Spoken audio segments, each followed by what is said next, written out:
Welcome back to Dark Coping, where horror meets the mind. Today we're talking about a movie that was trapped in development hell before quietly getting dumped straight to video on demand this weekend.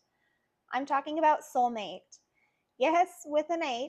And if you didn't even know this existed, I don't blame you. After Megan 2.0 bombed at the box office last year, and by the way, my 10-year-old daughter spent that entire movie laughing at all the cringeworthy scenes, which tells you everything you need to know, Universal panicked, canceled the other planned spin-offs, and quietly shuffled this R-rated techno-thriller onto streaming platforms. I sat down and watched this one so you don't have to, hopefully saving you the $20. So grab a coffee, get comfortable, and let's dive into why this robotic romance completely short-circuits. And just a quick heads up, because I'm breaking down exactly why this movie fails, I will be spoiling the entire plot right down to the ridiculous ending. You've been warned. Soulmate centers on David, played by David Rysdahl, a robotics engineer who is deep in grief after the loss of his wife. His company is taken over by a tech giant, and his new boss offers him a beta test of a life-size companion android to help him cope.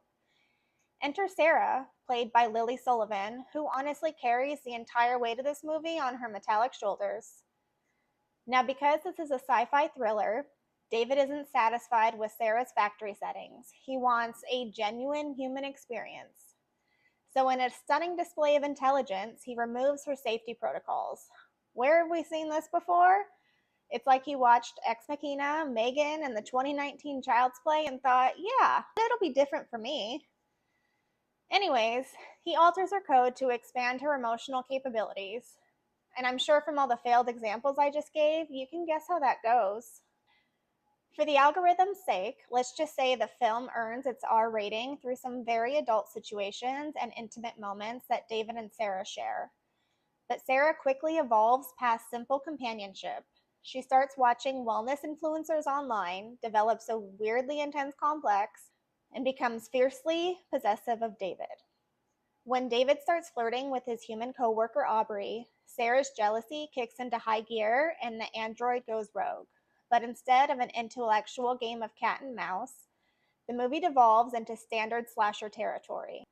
We get deep-faked revenge plots, some off-screen unaliving, which I'm assuming was to keep the budget down, and a finale involving a power drill and paint thinner.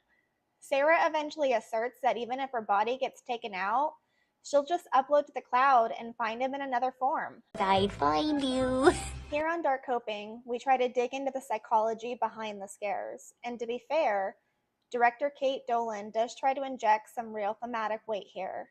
The core concept explores how tech companies can exploit human grief and how modern male loneliness makes people vulnerable to artificial comfort. But the movie completely abandons these psychological themes in the third act just to become another disposable thriller.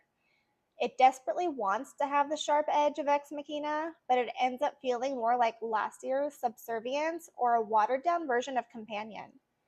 The violence lacks impact, the characters make frustrating decisions, and the commentary on grief is brushed past way too quickly. Ultimately, Soulmate is a casualty of a dying franchise.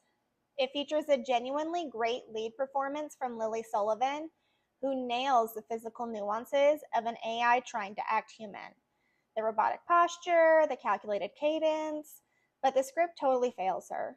I will say, if you genuinely enjoyed the campy vibe of Megan 2.0, this 99-minute ride might actually be right up your alley. But for the rest of us, you can safely skip it and save your rental fee. If you enjoyed this breakdown, hit that like button, subscribe to the channel, and let me know in the comments. What is your favorite rogue AI movie that actually got it right?